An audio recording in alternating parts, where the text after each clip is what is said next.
કૃષ્ણ પણ એક માનવ જ હતા, પણ એને એવી કરણી કરીને તો ભગવાન થઈ અને જગતમાં પૂંજાવા મળ્યા.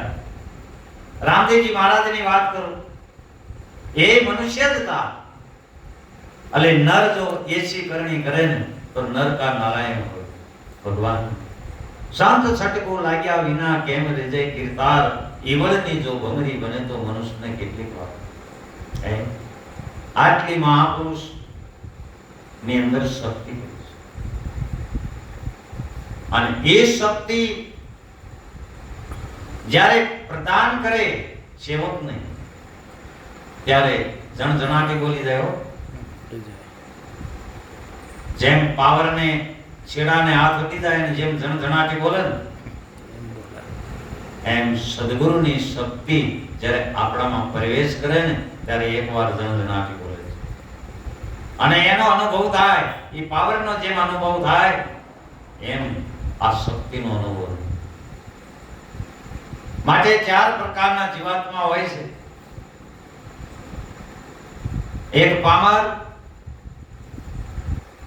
બીજો વિષયી અને ત્રીજો જિજ્ઞાસુ અને ચોથો જીવનમુક્ત. જીવના ચાર પ્રકાર સંતોએ બતાવ્યા છે. જે પામર જીવાત્મા છે, પશુ જેવું જે જીવન જીવે છે એને પામર જીવાત્મા કહે. તો પશુ પાસે ચાર વસ્તુ છે: આહાર, ભય, મિથુન અને નિદ્રા. આ ચાર વસ્તુ જે પશુ પાસે છે, અને એ જ ચાર વસ્તુ આપણી પાસે હોય તો આપણામાં ને પશુમાં ફેર છે. ખાઈ પીને કામ કરીને ભૂઈ જાય છે પશુ, એમ આપણે પણ તો ખાઈ પીને કામ કરીને ભૂઈ જાય તો આપણામાં પશુમાં ફેર છે. પામર બીજા પ્રકારનો જીવાત્મા છે વિષયી. એટલે પાંચ વિષયની અંદર રસ્યો પસ્યો રહેતો હોય છે. તો વિચાર તો કરો, એક વિષયમાં એક પ્રાણીનો નાશ થયો. આપણામાં પાંચ વિષય છે. વિચાર તો કરો. શબ્દ, સ્પર્શ, રૂપ, રસ અને ગંધ. શબ્દ વિષયની અંદર હરણનું મરણ થયું. સ્પર્શ વિષયની અંદર હાથીનું મરણ થયું. રૂપ વિષયની અંદર પતંગિયાનું મરણ થયું. અને ગંધ વિષયની અંદર ભમરાનું મરણ થયું. અને રસ વિષયની અંદર માછલીનું મરણ. એક એક વિષય સર્વા છે. તો આપણા પાસે પાંચ વિષય છે.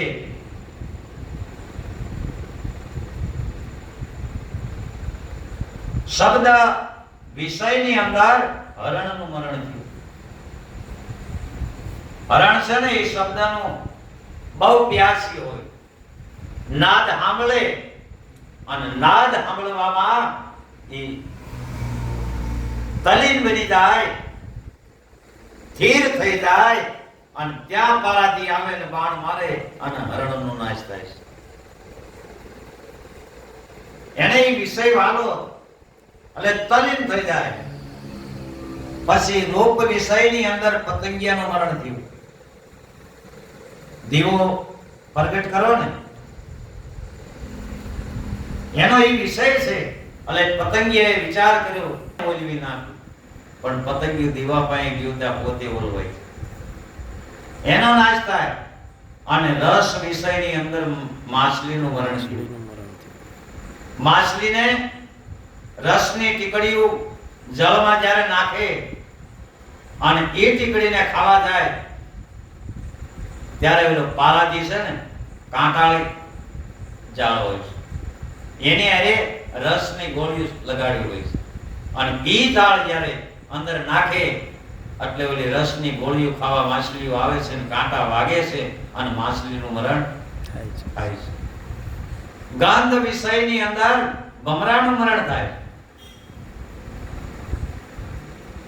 કોઈ પણ ફૂલ ઉપર જ્યારે ભમરો બેઠો હોય અને એટલો બધો રસ લેવામાં મશગુલ બની ગયો હોય અને સૂર્ય આથમી જાય અને કમળ ભેગું થઈ જાય, આંજ પડી જાય, દી આથમી ગયું, કમળનું ફૂલ ભેગું થઈ ગયું અને પછી હાથી પાણી પીવા આવે છે. કમળ તોડી તોડી અને હાથી ખાય છે ને ભમરનો નાશ. નકર વિચાર કરો, જે ભમરો કઠણમાં કઠણ લાકડું હોય એને શેર પાડી અને હોરો નીકળી શકે, પણ આવી જે કમળ આવ કોમળ એમાંથી હોરો નથી નીકળી શકતો. કેમ? એટલો બધો આકર્ષણ થઈ ગયો છે. માટે 5 વિષય ની અંદર જે ઋષિ પૂછ્યું રહેશે એને સંતોએ વિષય જીવાત્મા કીધું. પછી જિજ્ઞાસુ એટલે કથા કીર્તન હોય, ભજન હોય, સત્સંગ હોય, ત્યાં જાતો હોય અને ત્યાં જઈને કથા વાર્તા સાંભળતો હોય, આ જિજ્ઞાસુ જીવાત્મા છે. અને જીવન મુક્ત એને કહેવાય કે પોતાના સ્વયં આત્માને જેને ઓળખ્યો છે અને જીવન મુક્ત પુરુષ કહેવાય. એવા જો જીવન મુક્ત પુરુષ આપણને મળે તો એને વારે વારે નમન કરવા. કેમ કે જેની દ્રષ્ટિ પવિત્ર હોય, જેની વાણી પવિત્ર હોય, જેનું મન પવિત્ર હોય, જેની બુદ્ધિ પવિત્ર હોય, જેનું તન પવિત્ર હોય, એનું ધન પણ પવિત્ર રસ્તે હાલતું.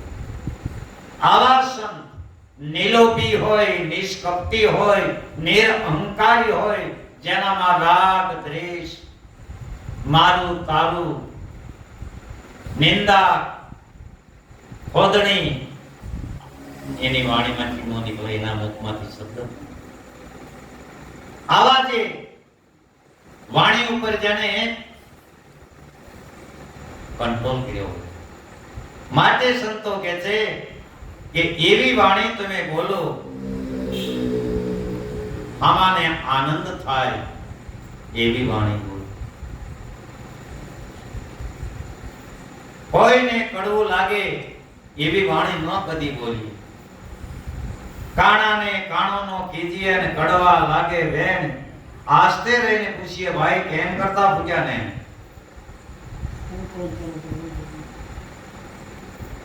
એટલે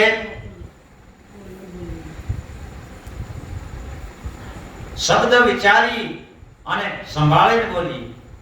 ભલે તમે હાવ ઓછું બોલો પણ વિચારીને બોલો, કારણ કે બોલ એનો તોલ તો થાય જ. વાણી અને વર્તન જો ઉજળાય છે આપણા તો જગતને ખબર પડે છે. જગત છે ને એક આરીસો છે. જગત એક આરીસો છે. આપણે કેવા છીએ આરીસો છે ને એ કોઈનું નહીં રાખ. આરીસા આગળ તમે ઉભા રહ્યો, તમે જેવા હશો ને એવા કહી દીશે.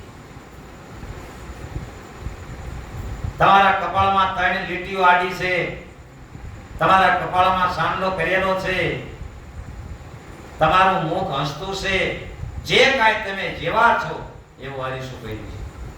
એમ એક જગત આરીસું છે અને એક સદગુરુ પણ આરીસું છે.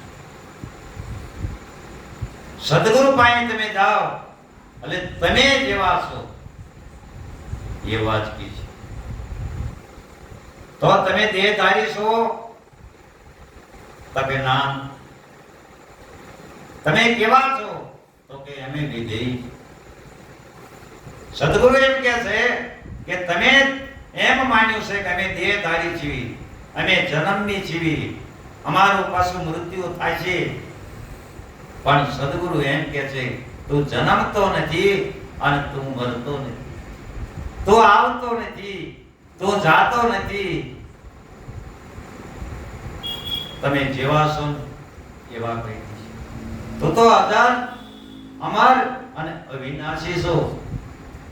માટે વાણી મીઠી અને મધુરી મહાપુરુષ બોલતા હોય છે.